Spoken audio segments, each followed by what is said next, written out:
હવે ચોથો પોઈન્ટ આવે છે પંચવિધ કશાય કલ્પના. આ મોસ્ટ ટાઈમ ક્વેશ્ચન છે, 5 માર્ક્સમાં પૂછાય જ છે દરફેર. કન્ફ્યુઝ નથી થવાનું. પંચવિધ કશાય કલ્પના કે એટલે આ સ્વરસ કલ્ક ફાહંટ નહીં એ વાળું. અને પંચવિધ કશાય યોની પૂછે તો આ થિયરીમાં ના પૂછે બટ વાયવા માટે, તો કન્ફ્યુઝ નહીં થવાનું. બટ આ થિયરીમાં પૂછે જ છે, દરફેર આવે છે ક્વેશ્ચન. તો પંચવિધ કશાય કલ્પના એટલે 5 મેથડો અલગ અલગ બનાવવાવાળી. તો એમાં શું આવશે તો કે સ્વરસ, કલ્ક, શ્રુત, શીત ને ફાંટ. તો 5 જોઈએ. આની ડેફિનેશન કમ્પ્લીટ કરવાની છે. આટલું જ છે, એના 5 માર્ક્સ છે. તો એમાં આ એની જે ડેફિનેશનો છે કમ્પ્લીટ કરીને જવાની છે, કોઈ ગપું નહીં મારવાનું. પહેલું છે સ્વરસ. સ્વરસમાં શું કે juice extracted from a drug squeezing by a machine is known as swaras. સ્વરસમાં શું કે કોઈ બી વસ્તુ લઈએ, ડ્રગ લઈએ, ધારો કે તુલસીનું પાન લીધું, તો એને આપણે પહેલાંમાં ખાંડી દેવાની છે અને એને પછી એક કપડામાં લઈને સ્ક્વીઝ કરવાનું આમ, એટલે એ કપડામાંથી રસ નીકળશે. એ રસ કલેક્ટ કરી દેવાનો, એને સ્વરસ કહેવાય. આની ડેફિનેશન એ કમ્પ્લીટ યાદ રાખવાની છે. પછી કલ્ક. કલ્ક એટલે એક જાતની પેસ્ટ. એ જ પત્તાને આપણે જે આમ ખાંડ્યા તો એ જે પેસ્ટ બની ગઈ એ કલ્ક કહેવાય. તો પેસ્ટ કન્સિસ્ટન્ટિંગ વિથ રસ એન્ડ પિસ્ટી ઇઝ કોલ્ડ એઝ કલ્ક. એ યાદ રાખવાનું છે. પછી શ્રુત ઓર કશાય. આને ક્વાથ બી કહેવાય, ડેકોક્શન બી કહેવાય. એના 4 નામ: શ્રુત, કશાય, ક્વાથ ને ડેકોક્શન. તેમાં શું medicine prepare by boiling a drug on fire. કોઈ બી ડ્રગ લેવાની અને એને બોઇલ કરવાની છે.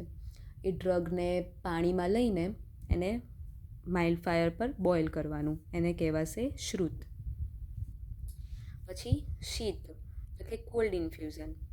તો એમાં શું કે dravya is mix with water kept overnight macerated and filter is known as sita. તો કોઈ બી ડ્રગ લીધું, ધારો કે પાન લીધા તુલસીના, તો હવે એને એક પાણીમાં રાખી મૂકવાનું છે. કેટલું કે જો સીતામાં શું હોય કે આ ક્વાથમાં શું લીધું આપણે,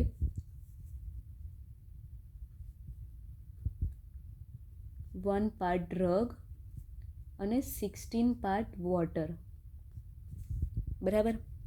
આમાં શું લેવાય શીતમાં 1 પાર્ટ ડ્રગ અને 6 પાર્ટ વોટર. તો લીધું, પછી 6 પાર્ટ વોટર લીધું, એને આપણે આખી રાત રાખવાનું છે. સવારે એ વસ્તુને કપડાં થ્રુ ગાળી લેવાનું છે અને જે વસ્તુ મળે એ શીત, અને જે પાણી લઈએ એ નોર્મલ લેવાનું. ફાંટમાં શું છે કે એ પાણી ગરમ હશે. Dravya is putting in boiled water. એ ગરમ પાણીમાં મૂકવાનું અને સેમ એવું જ કરવાનું.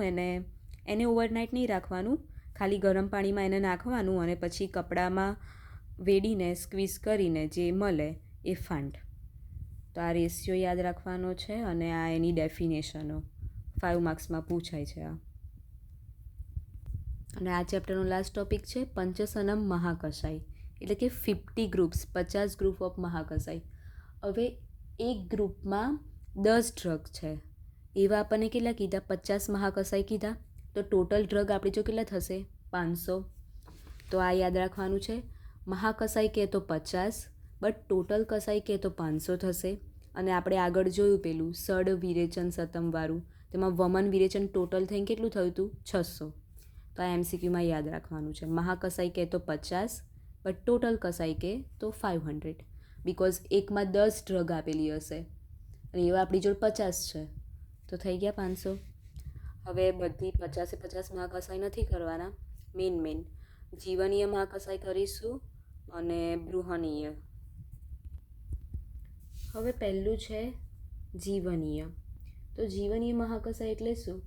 તો કે એવી ડ્રગ કે જે લોંગેટ, એટલે આપણી લાઈફ જે છે એને લોંગ કરી શકે એવી ડ્રગ. તો પહેલાં એનો મિનિંગ લખવાનો કે જીવનીય એટલે શું? તો કે એવી ડ્રગ કે જે આપણી લાઈફ વધારે છે. તો 10 આપણે કીધું, કોઈ બી મહાકશાયમાં 10 ડ્રગ હશે. તો હવે આને કેવી રીતે યાદ રાખીશું કે જીવક, જીવનીય પરથી જીવક અને વૃષભક, આ 2 કવાળા. પછી મેદા અને મહામેદા એ 2 સેમ. પછી કાકોલી અને ક્ષીર કાકોલી એ 2 સેમ. પછી આ 2 પર્ણીવાળા, મુદ્ગપર્ણી અને માંસપર્ણી. અને આ 2 છેલ્લા જીવંતી અને મધુકા. તો આ 10 નામ યાદ રાખવાના છે જીવનીયના. હવે બીજું છે બૃહણીય, એટલે કે જે આપણને નરિશમેન્ટ આપે છે આપણી બોડીને. તો એમાં જીવનીયના 2 કોમન હશે, કાકોલી અને ક્ષીર કાકોલી, બરાબર. પછી દૂધવાળા 2, કે ક્ષીરીની એટલે મિલ્ક થાય, દૂધિકા એટલે બી, એટલે 2 સેમ થઈ ગયા. પછી અશ્વગંધા અને ઋષ્યગંધા, એટલે આમ કંઈ 6 થશે. પછી વાત્યાયની, અને આ 3 2 ભવાળા, ભદ્રોદની ને ભારદ્વાજી, અને પયસ્ય. પય બી એક ટાઈપનું મિલ્ક થાય, તો પયસ્ય, ક્ષીરીની ને દૂધિકા, એમ યાદ રાખીશું. પછી એક ત્રીજો મહાકસાય છે દીપનીય, એટલે કે જે આપણી ડાયજેસ્ટિવ પાવર વધારે. તો એમાં શું આવશે, તો કે પીપલી મૂલ, ચવ્યચિત્રક, સૂંઠી અને મરીચ, અમ્લવેતાશા અને અજમોદા એ વાળા, અને ભલ્લાતક ને હિંગુ. આ તો 2 ખબર, પીપલી મૂલ, ચવ્યચિત્રક. પછી સૂંઠી, મરીચ ને હિંગુ એવું લઈ લેજે. પછી ડબલ એ વાળા, એટલે અમ્લવેતાસ અને અજમોદા, અને છેલ્લે ભલ્લાતક, એ પછી બી ભલ્લાતક. તો આ 3 મેઇન છે. 5 માર્ક્સમાં મહાકોસાય પૂછાય છે. આમ તો દર ફેર જીવનીય જ પૂછાય છે, બટ પૂછે તો જોઈ લેવાના એકવાર. તો આ 4થું ચેપ્ટર પૂરું.